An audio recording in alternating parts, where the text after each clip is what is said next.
Hello, I'm Mario Draghi. I'm CEO of Cadence. For those who don't know what Cadence is, we are based right here. We are leading provider of software to design chips, semiconductor chips and electronic systems. So as you know, these days, age of AI, semiconductors become even more critical. It's probably the most complex things humans have ever built, and they're all designed by help of software. They're too complicated to be designed by hand, and we have privilege with working with all the leading tech companies. And also, it's great to be here for me, and we are glad to sponsor this phenomenal event. And these two gentlemen are great friends and mentors of mine, and people very familiar with, of course, our space. So John was chairman of Cadence for the most of the time I've been at Cadence. And Cadence and I really benefited from his leadership and advice. And Lip-Bu is my predecessor as CEO of Cadence, and he hired me. I worked very closely with him for 10 years, and I learned so much from Lip-Bu. So it's a real honor to be here, and I really look forward to hearing from John and Lip-Bu. Thank you.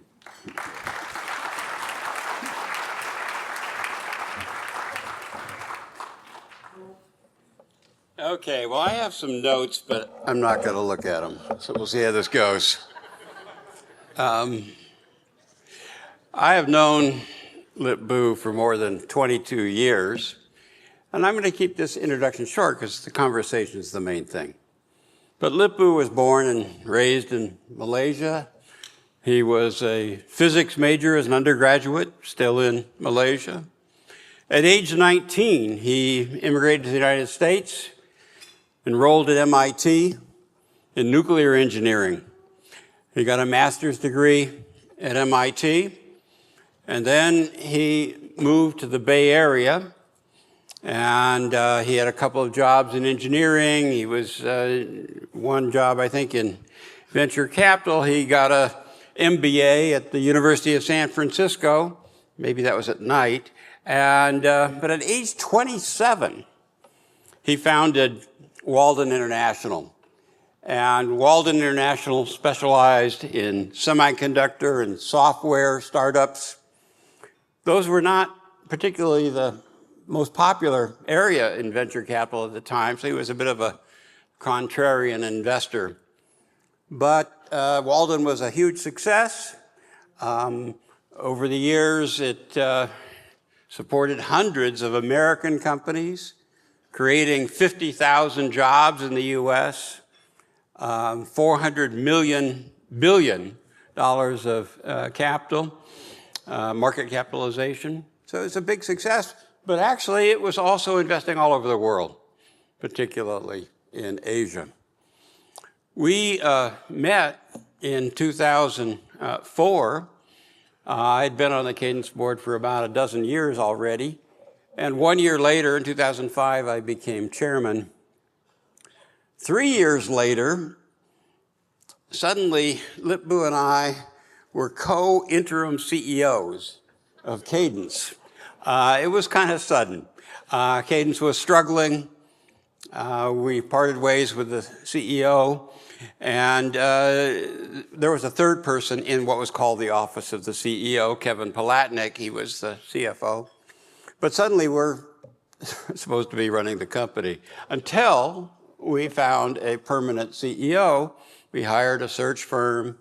And so I saw him up close. Immediately, he poured himself into this interim job. So much so that in 2 weeks, I thought, well, maybe we have the permanent CEO right in front of us. And first I told the search firm, put him in the pool that you're looking at. And then 2 weeks later, I said, forget the pool. He's our guy. And it was an amazing turnaround that he accomplished. For instance, the stock price, those of you who know the rule of 72, the stock doubled 6 times in his 13 years as CEO. So that was incredible. So that was that. Now he joined Intel about a year ago, almost exactly a year ago. And he's trying to move another great turnaround. And that's what we're going to talk about at the conversation. I should say that SIEPR and Intel actually go back a ways. Gordon Moore, the co-founder of Intel, was on the SIEPR advisory board for many years. So I'll just conclude with one little story. In 2004, we met. He joined the Cadence board. And I found myself standing with him at some reception, or maybe we were standing in line for lunch, I can't remember. I was just trying to make conversation. So I said, boy, I don't think I've ever met anybody named Lip-Bu before. And he paused and he said, neither have I. So now that you know that he's one of a kind, I think you'll conclude that even stronger after our conversation. So that's it.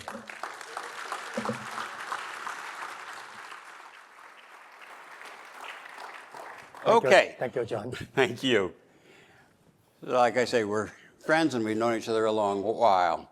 So the first thing I would ask him about will be related to Cadence and whether the same playbook is working at Intel. So when he got to Cadence as CEO, that was January of 2009, he visited all of our major customers multiple times. He was everywhere. He was in Korea, he was in China, he was in Japan, in Austin, Texas, all over the place. And he asked them, he listened to them, which was new, and he asked them to grade Cadence as a supplier. And the grades were not pretty. But Lip-Bu listened, and he made pledges that we're going to deliver and so forth. But over the first year, he changed the nature of the customer relationship.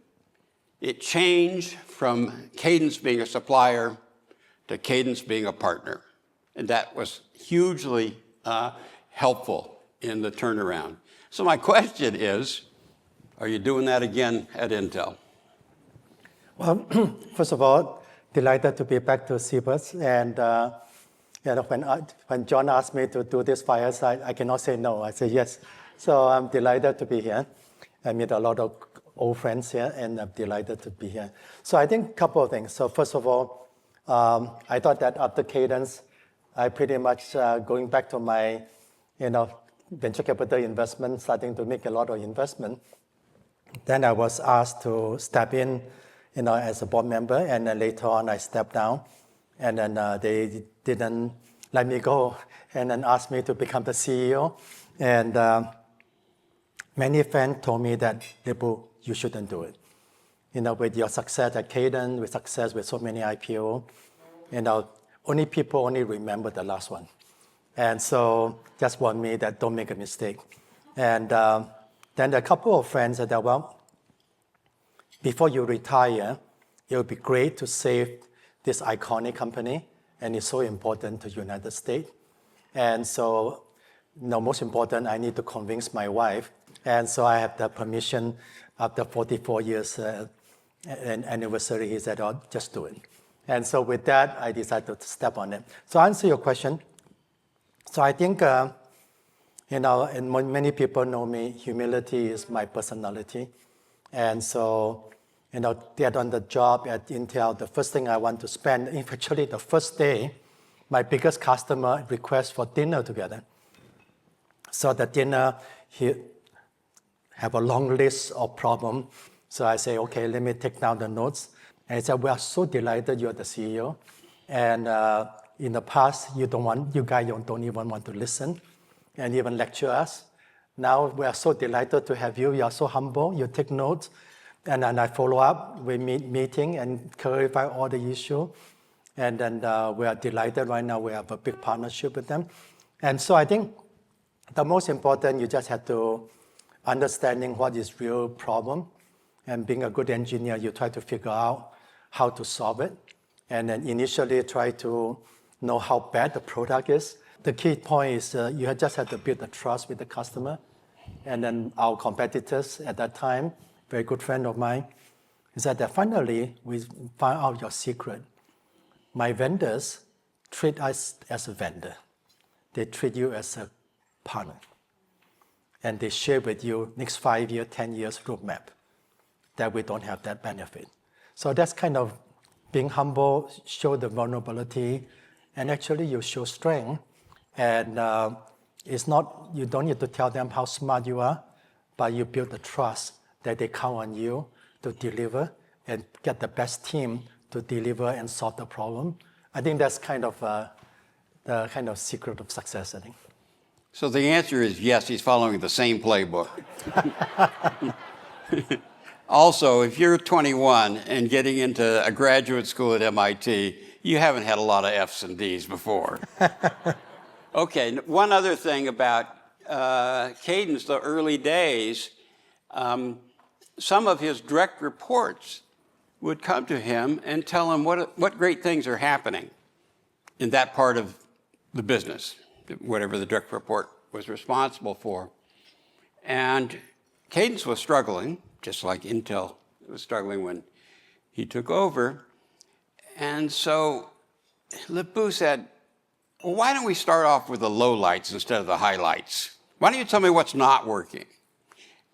Yeah, I think they're kind of similar. And a couple of things is very consistent.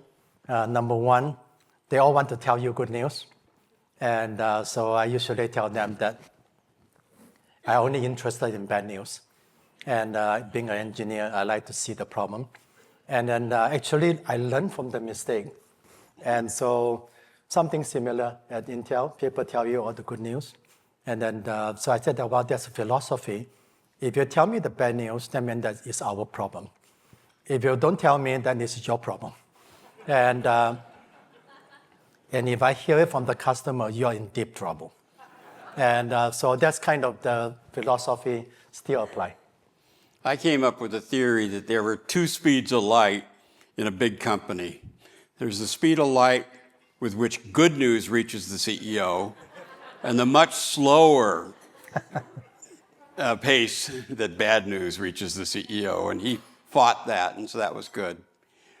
Now, to move more to the present, I listened to the Intel earnings call most recently, and I heard that Intel has more of a supply problem than a demand problem.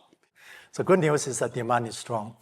And then in terms of supply, I think all of you know it's a huge concern. If anything slow down the AI factory or AI growth, memory is a big problem.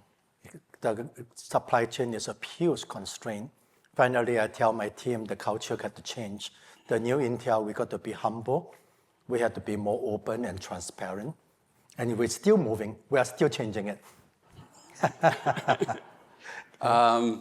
Now, let's get to the question that you guys want to know. Question is, how did you turn around Trump from saying you should be fired to being one of your biggest fans? How did that go? Do you want the short story or the long version? Probably the short story, because we have more questions. So I think, there's something I'm not expected. Thursday morning, 5:30, my phone kept ringing. And did you see the news? And I said, no. And my routine is go to gym and swim before I start the day. He said, I think you may want to delay that. You should look at it. And so immediately I know that I got immediately resign and the conflict of interest, and there's no option. So, okay. And a lot of my good friends, and some of you are in the room, and then call me and text me, are you okay? And I really thank all of you and for reaching out. So the only way I can comfort myself is I don't need this job, and I do it to save the company. And so being a good engineer, let's solve the problem and just take myself out of the picture. So let's figure out how to help Intel. First on the agenda is how do I set up an appointment to see him? And secondly, I had to reach out to 4 of my very good friends for help. And I know they are very close to White House. First of all, he's in person, I think he's quite approachable. He's a businessman. And then I try to explain some of the issue to address that. And then I said about your first term, I give credit that we turned around Cadence Design. And so he's very happy to hear that. And I say second term, I want to make Intel great again. And he's happy with that. And then the next thing is he asking me, how are you going to turn around all the CEO have failed? So I give him a short version of what I'm trying to do. And he's kind of excited about it. He said, well, you come back next Friday, I want to own 10% of the company. So that's a story. So,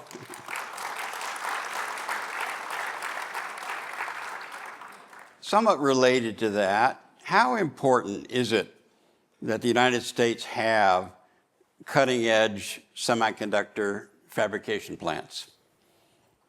Yep. First of all of you are shareholder of Intel. And so US government, so I think I'm delighted to have all of you as a shareholder. And then and I think it's very important. I think right now, the biggest challenge, I think the next few years is really the supply chain. And that is the top on the list of everyone. And so I think most important, beside the memory I talk about, is CPU is very important. But even more important, today, 97% of all the high-performance silicon is only produced by one company, and it's outside US. And for the resilience, for the overall United States interest, I think Intel is the only one they're able to do design, manufacturing, all the technology is in US. And that's one of the reasons I step in, because this is critical for all the application, all the AI, all the workload. Without that, I think going to be a serious problem. And so it's something that I think, I work day and night. It's important to get that right.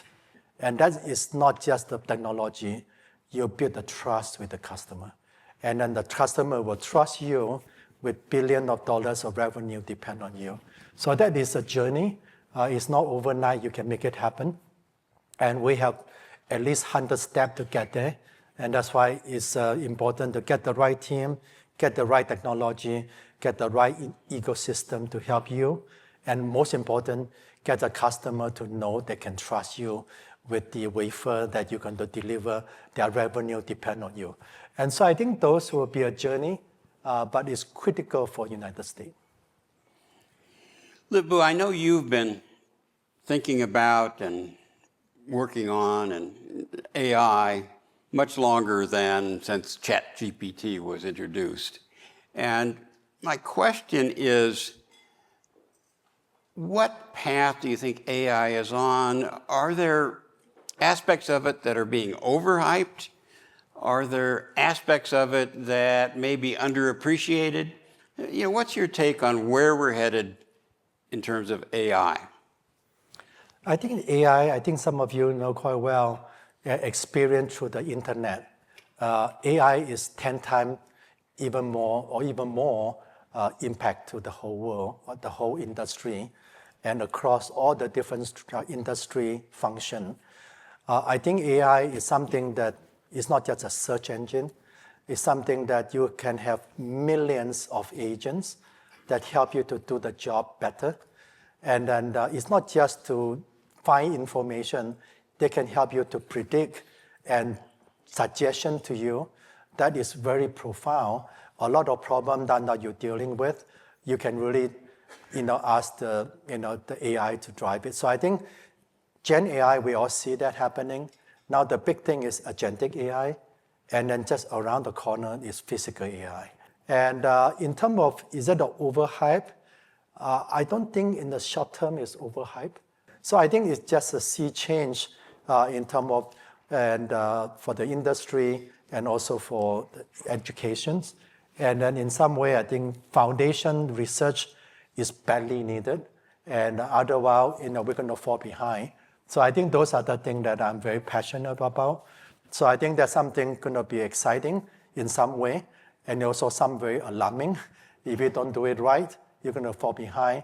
And then I have 3 grandsons, and they're 5 to 3 years old. I've been thinking about how are we going to equip them for 20, 30 years from now to be productive.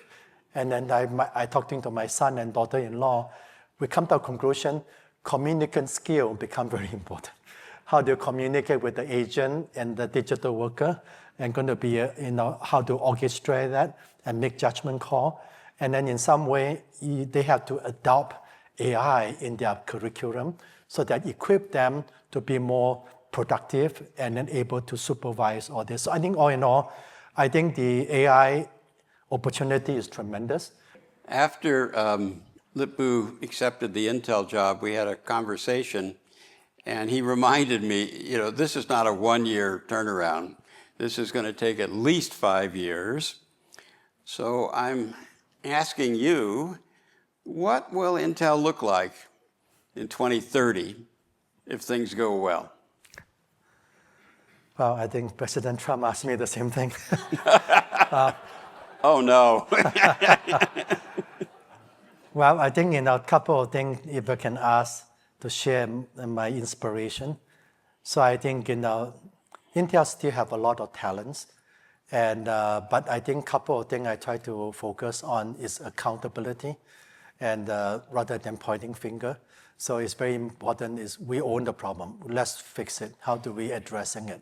So I think a couple of things. One is, first of all, culture change, the leadership change, and then work with the customer. So we have complex situation. We have the product side. I try to simplify the product. I deep dive with all the new product, that we have to really redesign the methodology of design chip. And the too many chiplets, it just delay the responsiveness to the customer. We have to do it much better, more elegant way. It's a long history that we need to fix, and it takes time to fix it. The next thing is, we have the PC client business, and then we have the data center. We lost a lot of market share. I need to put a lot of new thing coming back. Multi-threading is so important. For some reason, we lost it, and then we have to put that back. And the next product will come out with that. And then on the foundry, we just talked about. So I think in the long run, I think Intel have a chance, especially in the agentic AI, physical AI. We have a chance to make an impact and contribute. And then secondly, as I mentioned to you, we have to move up from just a silicon to become more a platform, a rack-based to support the customer. And customer request me, Lip-Bu, I don't need just your chip, I need the whole rack you can provide. Then the next thing, you have to go up into the software stacks. And that's why the first 6 months I come on board is to strengthen my balance sheets. And to be candid with you, I work very hard to try to bring some of the talent in. And some of the best people, they say, Lip-Bu, I'm not coming in. It looks like a bankrupt company. Why should I join? So until I raise that $20 billion to strengthen the balance sheet, now people are talking. Say, Lip-Bu, now we are excited to come and join you. So I think you just have to take one step at a time. Are we strong in balance sheet? Not yet. And we need to really generate that. And then secondly, I think this year I try to really focus as a year of execution. Next year, I think you're going to see that we're starting to grow the business. We have been flat for the last 5 years and declining. So you guys, meaning Intel, you have a way with names. So their cutting edge technology is 18A, and their next technology is 14A. Now, my question is, and that's supposedly a big one, what can 14A do in layman's terms that 18A can't do? Yeah, so I think for customer to come to us, you need to have a roadmap. You cannot just stop at 18A or 14A. People want to know whether you have a path to continue. If I'm going to shift to you, I have a roadmap to go forward with you for multiple years. So I think those are the things that we have to think through it. And then in terms of answer your question on the 14A, how is it different from 18A?